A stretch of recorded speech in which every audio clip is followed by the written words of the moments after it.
Introduction. Mom, have you seen my needle? I dropped it right now and I don't seem to find it. I need to finish my craft work. Yes, dear, I'll help you find it. Let's get a magnet and look for the needle. What is a magnet, Mom? How will that help me find my needle? Children, in this lesson we will learn about magnets and their properties. Objectives.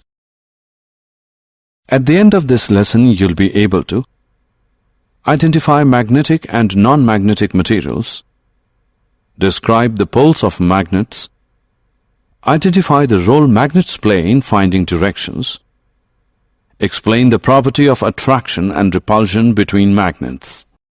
History of magnets. There is a popular legend that leads us to the discovery of magnets, which involves an elderly Greek shepherd named Magnus. It says that Magnus was herding his sheep in an area of northern Greece called Magnesia about 4,000 years ago. Suddenly the metal tip of his stick became firmly stuck to a large black rock on which he was sitting. To find the source of attraction, he dug up the earth to find magnetite, a natural magnetic material. This type of rock was subsequently named magnetite, which was named after Magnus himself. Origin of magnets. Magnetite is a natural magnet and contains iron. In the later days, this was more widely known as a magnet. A magnet is a substance that has the power of attracting iron. Magnets can also be made artificially. However, the process of making artificial magnets is a recent discovery. Artificial magnets come in different shapes, for example, bar magnet, horseshoe magnet, etc. Types of materials. Now let us look at the types of materials. Materials that are attracted by magnets are called magnetic materials. For example, screws, nuts, bolts are magnetic materials. Materials that are not attracted by magnets are called non-magnetic materials. For example, wool, cloth, bricks are non-magnetic materials. Self-assessment. Drag the magnetic and non-magnetic materials in the respective boxes. Poles of a magnet. When you move a magnet over magnetic substances, you will see that these substances get attracted to particular parts of the magnet only. These are generally the two ends of the magnet. These ends are called poles of the magnet. Finding the right directions. Once you know about the poles of a magnet, you should also be able to mark the location of the poles. Let us now look at why poles are important to be marked in a magnet.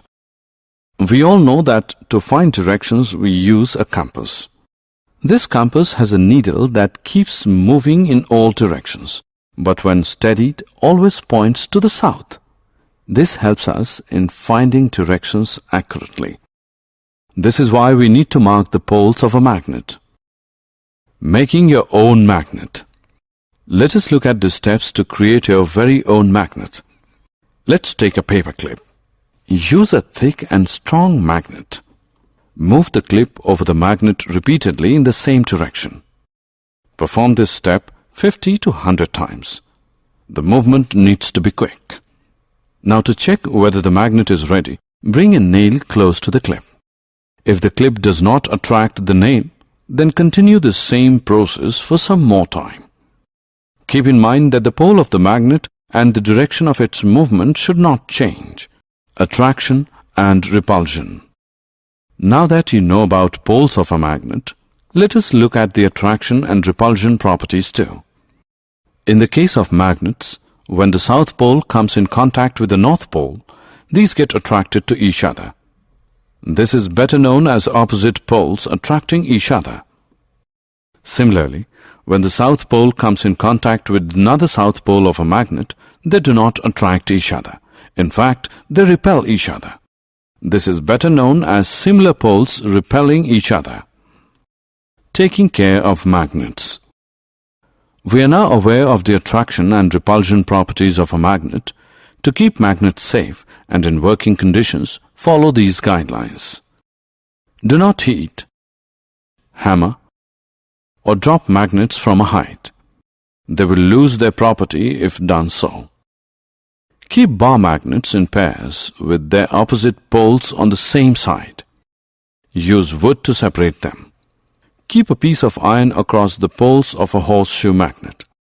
Magnets should be away from computers, mobiles, television sets, music systems, and compact discs. Summary. Let us summarize what we have learned. A magnet attracts magnetic materials. The ends of a magnet is known as poles of magnets.